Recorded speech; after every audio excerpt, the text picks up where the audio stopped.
Ndonë se po flasim për përqindjen më të lartë të pjesëmarrjes së diasporës në zgjedhjet në Kosovë që nga organizimi i tyre, në fakt dallimi është vetëm një mandat. Pra, këto afërsisht 80.000 vota të diasporës kanë bërë vetëm një mandat dallim.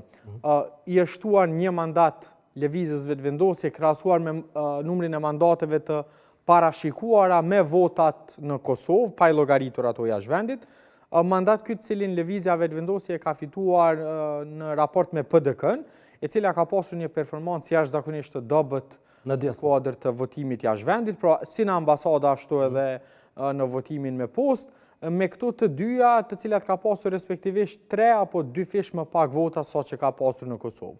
E madje me trendet të tilla, sado që është vështirë e arritshme, ende është statistikisht e matematikisht e mundur që PDK-ja ta humbas edhe një mandat tjetër,